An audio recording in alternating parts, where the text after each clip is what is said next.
In Evergreen Village, everything seemed calm: blooming gardens, soft piano notes, and quiet smiles in the hallways. But Rosa, the woman everyone saw as strong and silent, carried a secret even time couldn't bury. That morning, silence began to break. What had she hidden for decades? Some secrets don't die, they wait for the right moment to return.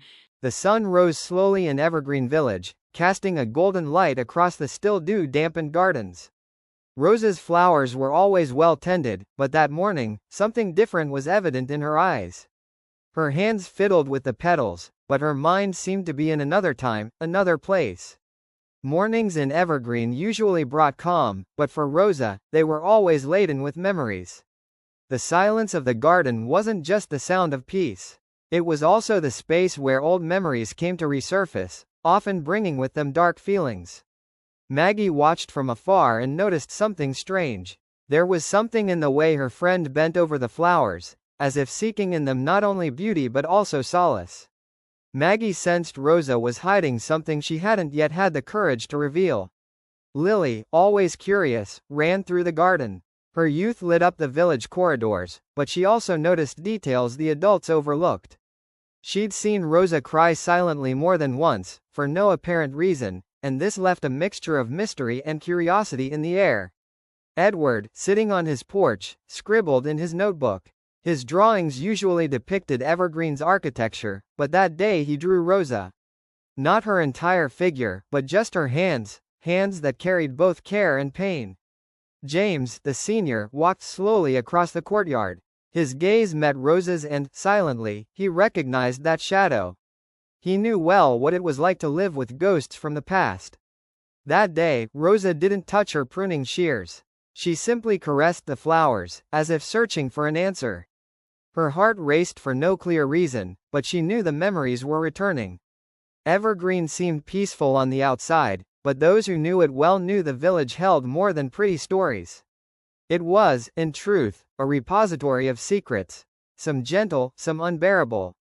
Rosa's secret was one of those unbearable ones, but she didn't tell anyone, guarding it as if it were something precious. Maggie approached her, smiling tenderly. She didn't ask any questions, just stood by, sharing the silence. But Rosa couldn't smile back. The wind swayed the ancient trees, and the smell of wet earth rose strongly, bringing with it the sensation of hospital, of disinfectant, of white corridors she tried to forget. Rosa closed her eyes and held her breath, as if to banish that terrifying memory. The clock tower chimed the first hours of the day. Rosa raised her head, trying to regain control, but something inside her was already stirring, forcing the past to burst through the walls of the present. And in that instant, Evergreen ceased to be just a peaceful home and became the stage for a memory that refused to die. In the afternoon, Rosa walked the halls of Evergreen. The sound of her footsteps echoed as if each knock were a reminder. The hallways were long, lit by tall windows, but to her, they seemed to transform into hospital corridors. The smell of soup coming from the cafeteria mingled with the aroma of fresh flowers, but in her mind, everything mingled with the smell of ether and blood. The past had no respect for the present. It came without asking permission. Arthur, as always, played the piano in the music room. The soft notes tried to fill the air with calm, but Rosa felt the melodies like scalpels opening old wounds. She closed her eyes and saw flashes, patients, people rushing about, voices shouting her name. Maggie entered the room soon after and found Rosa standing motionless in front of the piano. The retired nurse seemed to hear another music, one only she recognized. Maggie understood this wasn't the time to talk. It was time to wait. Edward, sitting in a corner, was writing something in his notebook. Some walls crack in silence, he murmured softly, just to himself. He saw a crack in Rosa that grew larger day by day. James, always lost between lucidity and shadow, noticed it too. He approached her slowly and stood beside her, saying nothing. Two survivors of different battles, but equally scarred. Night fell slowly over Evergreen. Rosa returned to her room, but sleep eluded her. Memories flashed through her mind like an old movie projected against the walls. There was one face in particular. A doctor, a man who had smiled at her in the past, but whose memory now weighed like iron. Her hands trembled. She ran her fingers over her wrinkles and wondered how many years that secret had lived within her. Decades, perhaps. And yet, it hurt as if it had happened yesterday. Outside, the moon illuminated the garden. The flowers seemed like silent witnesses to what Rosa couldn't tell. Each open petal reminded her of a loss that never healed. Lily knocked on the bedroom door. Rosa quickly wiped her eyes and smiled, feigning normalcy. But Maggie's granddaughter saw the redness in her eyes and understood there was more than silence in this woman. In the dining hall that night, almost no one spoke. Plates clinked, spoons scraped, but voices were hushed. The weight of Rosa's memory seemed to have spread among everyone. Arthur tried to lighten the mood by playing a cheerful melody on the piano. The sound, however, clashed with Rosa's quiet sadness, sounding even more melancholic. Edward drew during dinner, not the gazebo or the Evergreen building, but a hospital with tall windows and long corridors. Something inside him compelled him to write down what Rosa hadn't said. James looked up, as if sensing her memory permeating the room, and murmured words no one understood. Perhaps he recognized in that pain a reflection of his own. Rosa finished her meal early and returned to her room. She sat on the bed, took a deep breath, and closed her eyes.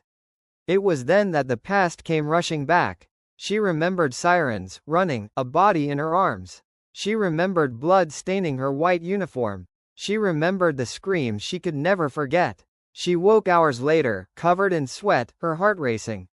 His name was on her lips, but she didn't dare say it aloud. Not even to herself. And so, another night in Evergreen was swallowed by a silence that hid ancient screams. The next morning, Maggie went to Rosa's room. She found her friend tired, her eyes red. He sat beside her and silently offered only his presence. Rosa held his hand tightly, as if asking for help. The entire village seemed to breathe differently that day.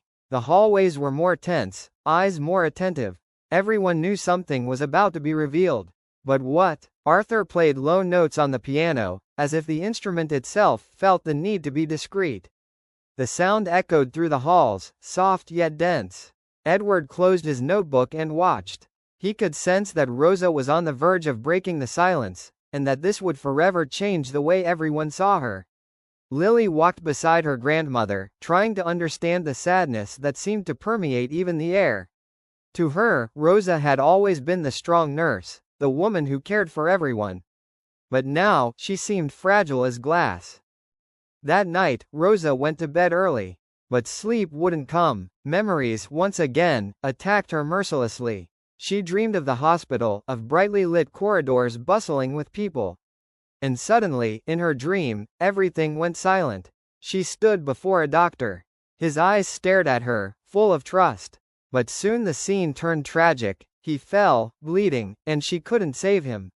Rosa woke screaming, her body trembling with pain and despair. She said, "I can save him, I can save him." Maggie ran into the room. She found her friend sweating, tears streaming down her face. Rosa clutched the sheet tightly, repeating the doctor's name. He wasn't just a coworker. He was someone she loved. Someone who had died before her eyes. Maggie hugged Rosa, and in that embrace, the silence was broken. For the first time, Rosa blurted out the confession she'd been hiding for decades. The entire village seemed to wake up together. James, in another room, opened his eyes suddenly, as if he'd heard the scream. Edward picked up the notebook again, his hands shaking. Rose sobbed, her voice breaking as she tried to explain. But she didn't need words. The desperation in her eyes said it all. Maggie wiped her friend's tears and understood that this secret didn't belong to Rose alone. It belonged to everyone in Evergreen, because it showed that even the strongest carry invisible scars. Silence fell again, but it wasn't the same. Now it was a silence of respect, of waiting. Everyone knew Rosa had only opened the first page of her grief. Maggie's diary, still on the table, seemed to observe every story, every detail of that place. As if every secret in Evergreen was drawn to it, waiting to be written. Outside, the wind swayed the pines. The sound resembled a sad song, like a lament of nature itself. Rosa, exhausted, fell asleep in her friend's arms. But her final words echoed like an unforgettable whisper. He wasn't just a doctor. He was the man I loved. And so, Evergreen learned another story, another memory. Not with answers, but with questions that would weigh even more heavily the next day. Because now everyone knew. Secrets don't die in silence. They wait. And when they return, they never return alone. And so, Evergreen ceased to be just a peaceful village and revealed that even silence can hide ancient screams. Rosa's secret wasn't just hers, it was a wound that spanned time and now began to touch every resident of that place. But if this was only the first page of pain, what else still lies hidden within the corridors of Evergreen? If you want to discover the depths of this village's secrets, don't miss the next episode. Subscribe to the channel, activate the bell, and come with me as we explore the memories that insist on returning. Because in Evergreen, nothing remains hidden forever.